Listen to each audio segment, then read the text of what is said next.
Hello, welcome to this StepLab training for Induction tutors on the Early Career Teacher programme. This session should hopefully help you to use StepLab to the best of your ability on your role as an induction tutor at your school. And the first thing I should mention is that you should always be logging into StepLab via your My Ambition portal, entering your login details on My Ambition and then just clicking straight through to StepLab. This should bring up a homepage that looks somewhat similar to what you see now, although this one might be a little bit busier as we have set them up as a test and demonstration participant with several courses, just to show you how things look like for your mentors and ECTs and give you a bit more of an insight. In general, you will have a to-do list, which will sort of be the main thing that someone would look at when they first come into their StepLab, and then there will be these parts on the side where you can provide feedback to StepLab and also some shout outs. StepLab are a website we work really closely with, and they would be really interested to further improve your experiences on the platform. So if you do have any suggestions, do use that provide feedback button to give them those insights. And then there are the shout outs, which are when a mentor has decided to praise their ECT during their feedback session, but they've sort of opted to make that praise public so that it can be seen by other teachers within the school. But it isn't seen by any teachers outside of your school, just for your information there. Sometimes you'll have an orange banner across the top of your screen. This is a bulletin and advises you of any changes made to your programme or course. So if there are any sort of courses removed or added or anything like that, it would show there. Similarly, you will have your bell with notifications underneath. This will look different depending on the different roles or responsibilities you have, but for a mentor, when they log in, it might be reminding them to coach, whereas for an ECT, it might be reminding them to do a study module. For yourself, it might be something to do with checking engagement or maybe completing a survey or something along those lines. So on your to-do list, you can see on this one there are three categories: lead, coach and learn. It's most likely that you will either only have activities under lead or you might have some under learn as well. But unless you are a mentor on the programme, you will be unlikely to have anything under coach. So coach, the coach tab, which you can see these correspond to the tabs on the side, is mainly for mentors. But we're going to have a quick look at it today so you can see what it looks like from a mentor's point of view. Similarly, the Learn tab is pretty much for ECTs because their responsibility for a week or fortnight, depending on whether they're first year or second year, is to complete a study module. That being said, there are study modules available to yourselves and available to your mentors within your school, so it's something that is worth looking at. Whereas Lead is only available to you, and also the Manage tab, which I'll show you as well. That's just for induction tutors, so we will go into a lot of detail there. So I'm quickly going to show you the Learn tab, which for you will most likely only contain your induction tutor orientation course, which I do recommend you have a look at if you haven't already.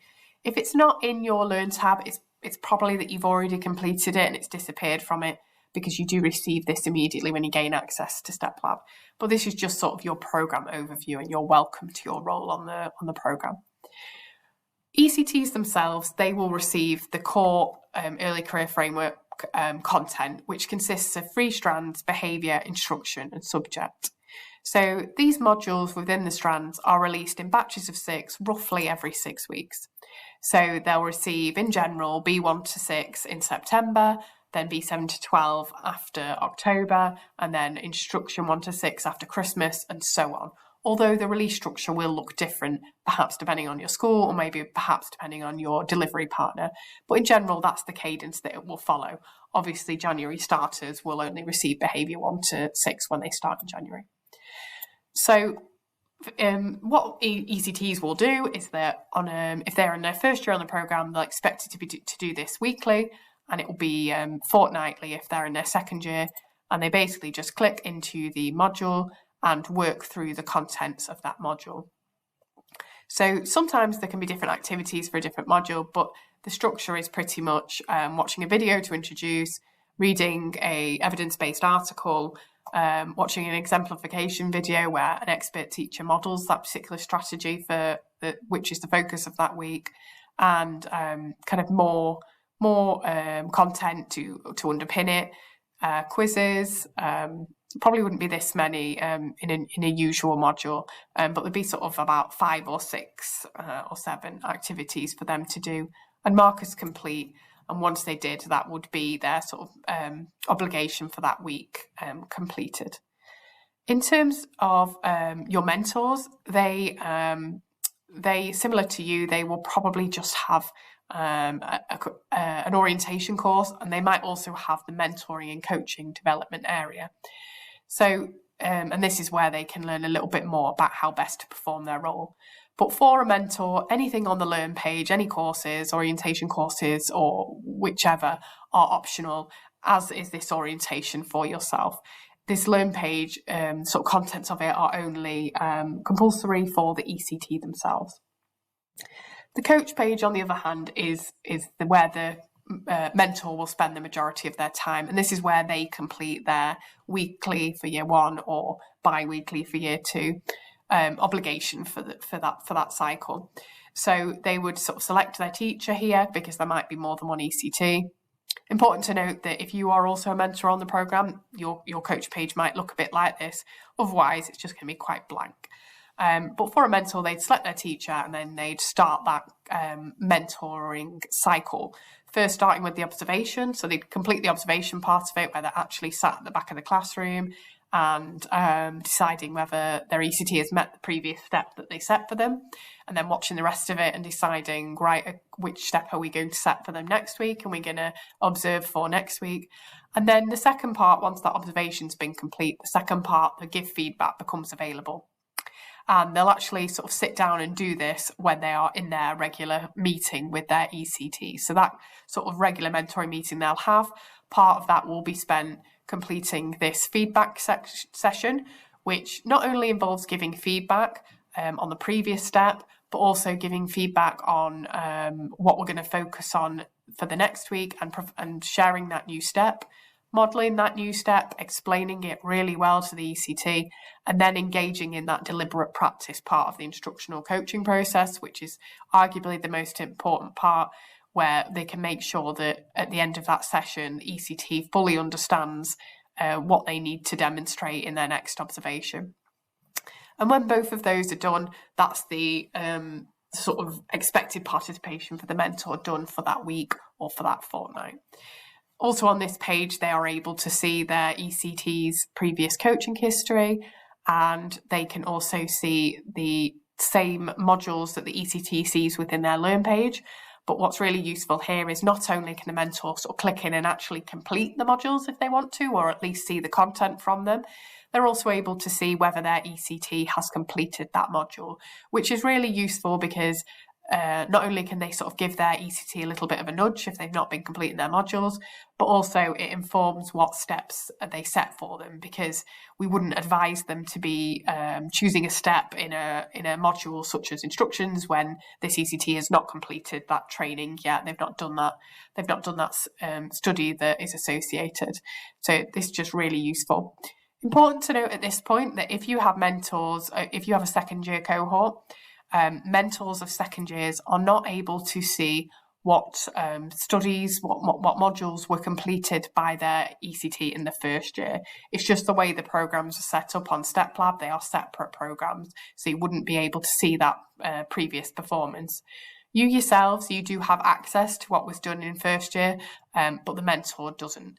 So it's just something to sort of let them know of, that they should be talking about this in their mentor meeting, and the ECT can sort of share that their progress from first year, because the ECT does have the oversight of it as well. If we just look quickly at a library, it's pretty much what you would expect it to be, that reference material, such as those modules that the ECTs are looking at. You also can see those. You can see instruction and subject as well as behaviour, and you have all of those available to you from the start. They don't get released in batches to 6 to you as they do your ECT. The mentor also has availability of all of those as well. You also can see from here kind of key programme resources, either for yourself as an induction tutor, but also the resources for the key program resources for a mentor, for example, or for a teacher. So within those, program guidance, any kind of any extra kind of guidance on coaching, for example, and things like conference workbooks. So if mentors or ECTs are asked to download a conference workbook, it would be within the library section for them, and it would also be in your library as well. Another thing to show you in the library, just very briefly, would be this step library.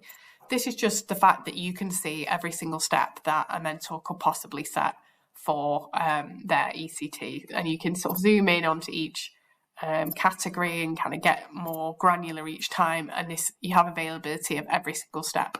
Bearing in mind that these steps at the instructional coaching stage can actually be customized in different ways if your mentor so wishes. If we just have a look now at the manage page, this is where you'll spend a certain amount of your time, because you alone have access to this manage page, whereas your sort of ECTs and mentors would not have a page like this. So first of all, you can edit your term dates. We do set term dates, but they are default, just based on sort of majority. So we do advise that you go through and you check that these start dates and end dates tally up with sort of what you're expecting and reflect your actual dates, just because sometimes this can mean that courses could get released late, or maybe would get released during half term when they shouldn't be. So it's just something that's worth checking. Also, from this page, you can set coaching relationships. So if, for example, an ECT hasn't had a mentor assigned to them yet, you can do it from here. So all of these have already been set, but I could use this X to remove this one, and it would prompt me to add another from the available coaches, and I could do that there. Sometimes you might not be able to find the person that you need, that you want to add as mentor, and it might be that they've been placed in the wrong group, or you're in the wrong group yourself. And something to really check is this orange button at the top, we call a toggle button, which helps you to toggle between the different cohorts. So at the moment, you can see that within my ambition school, I am in the year 1 cohort, whereas maybe I want to look at year 2s and I would want to go and change that. Okay, and now I'm just looking at the coaching relationships for year 2. So it's just always useful to know that whether you're in the right, you're looking at the right staff page or not, because sometimes you might not find someone that you expect to, and it just means that, oh, actually I'm supposed to be in year 1. So if I go back to year 1 and just show you from the manage staff page, all the information you can see on here. So you can see what role someone has. So it's either going to be T for teacher, C for coach, or L for lead. You can see what program they're on and who they're attached to. From here, you could pause someone if you so needed to, and you can also sort of click in and edit something on their page. So if we go back to manage, a lot of what the next 2 things I want to show you actually sit within the lead tab itself. So we're going to go to the lead tab. So again, making sure that I am in the right group. I actually do want to look at my first years, so that's fine. So I don't need to sort of toggle to a different group. So first we'll look at the group engagement stats. So these are that sort of percentage of engagement, kind of general percentage of engagement. So 50% for this particular week, 50% of teachers and mentors and ECTs were completing their sort of obligation. And if you hover over it, you can get a bit more information. And if you click into it, you can get even more information. So what a mentor did and when, and what a teacher did and when. Really sort of detailed information. And you can even click into the person in particular and to find out more. Just to say that these statistics, so each week, are the ones that are emailed out to you. So you will get those in an email as well. If you want more sort of detailed data, it's best to look at the individual performance data down here. So I'm just going to look at this kind of coach and teacher pairing, because everybody on here is a demonstration participant. These ones have been set up probably a little bit better. So as you can see, these numbers represent for the coach whether a feedback has been completed in these weeks. So it goes back 7 weeks here, but it's actually 7 cycles. And I say that because if we were looking at year 2s, the second year ECTs, it would actually be going back 14 weeks, because each one of these would be a 2-week cycle in which engagement was expected. But for the year 1s, we can see that engagement has been completed by the coach, feedback has been completed, every week, apart from the most recent cycle, the most recent week. If this was showed as half, rather than 1 or 0, then it would mean that the observation part of the coaching session was completed, but not the feedback. So that's just something to be aware of. We can see that the teacher has been achieving their steps, and then if we actually want to look at the teacher's study progress, we can see how many modules are being completed in each weekly cycle. So we can see 2 modules completed in the most recent cycle. Now, because the coach hasn't completed a feedback in the most recent cycle, you can see this option's become available to nudge the coach. So this will just send a reminder to that coach to complete their feedback. Although they have completed all the previous week's feedbacks, the most recent cycle hasn't been completed, and that's what's prompted the nudge coach. So just something to be aware of, that this option is based on the most recent. We're sort of living in the moment a little bit more. Similarly for the teacher, you can see that whilst there have been a few weeks where there were no studies completed, as they have been completing modules in the last cycle, and they've actually completed 2, maybe to make up for those ones, we have this option to praise the teacher, again, based on this most recent engagement. You also have an option to message the coach if you want to sort of send a more specific information.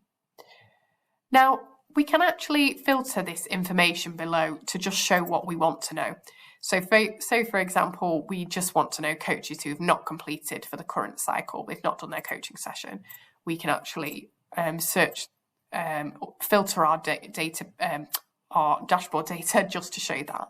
So everybody has completed their coaching there, so it's not a good example. Let's try something else. Teachers recently missing study, maybe that's what I want to know.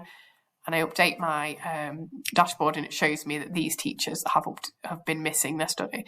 So just to be aware that this refined dashboard data refers only to this bottom part of the page.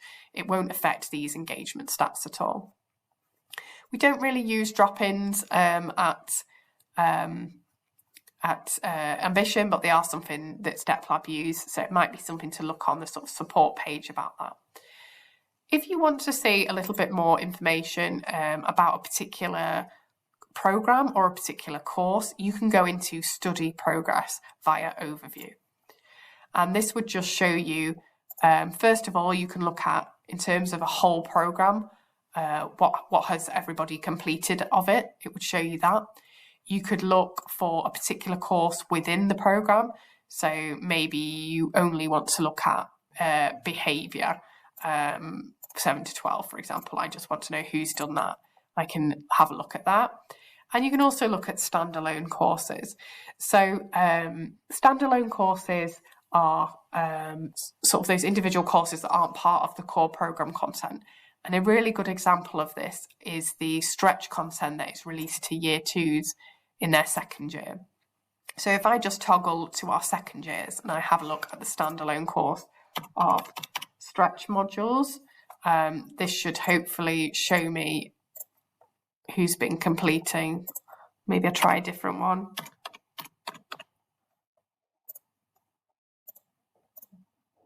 It might just be that no one within this course is completing. But usually for this section where the standalone course is, it would show you who is completing these courses, such as the diagnostic tool and stretch content. Again, those are supplementary courses released to the ECT in their second year. Another thing that you can do from the lead page is via this analysis button. So you can go on to advanced reporting.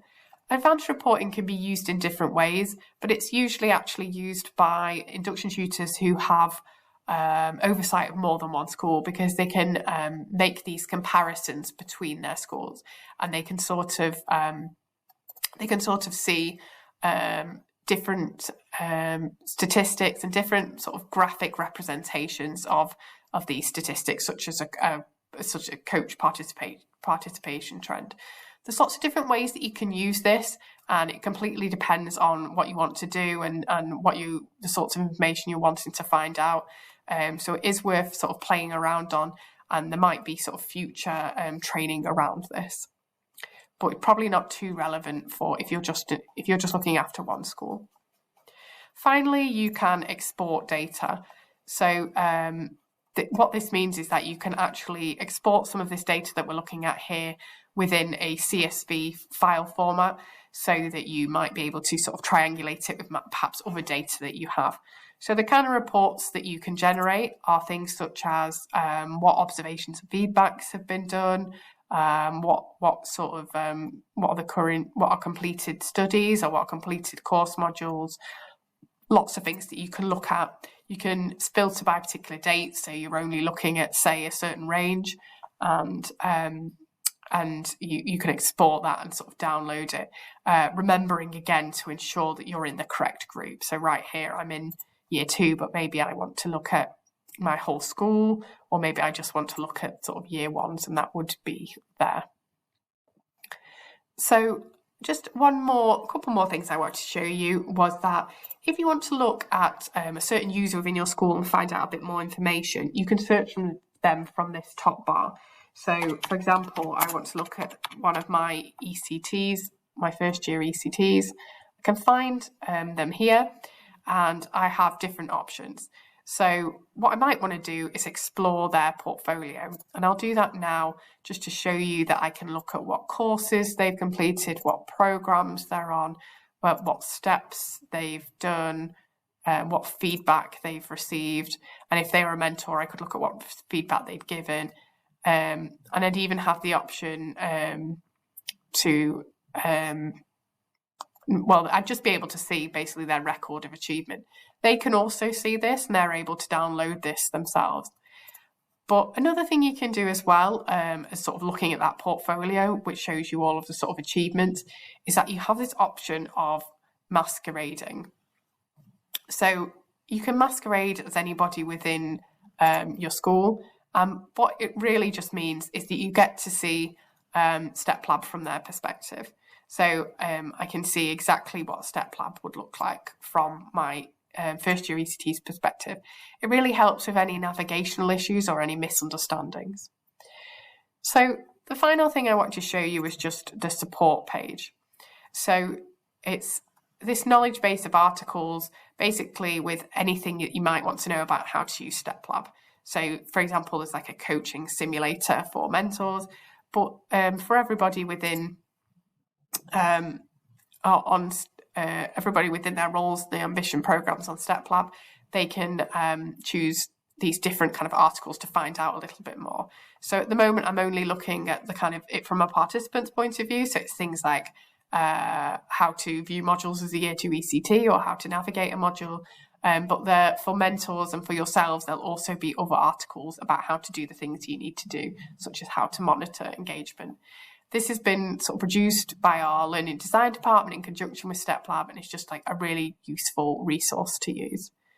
So hopefully this has helped you to better understand how to kind of complete your role and what your responsibilities and sort of options on StepLab. Thank you.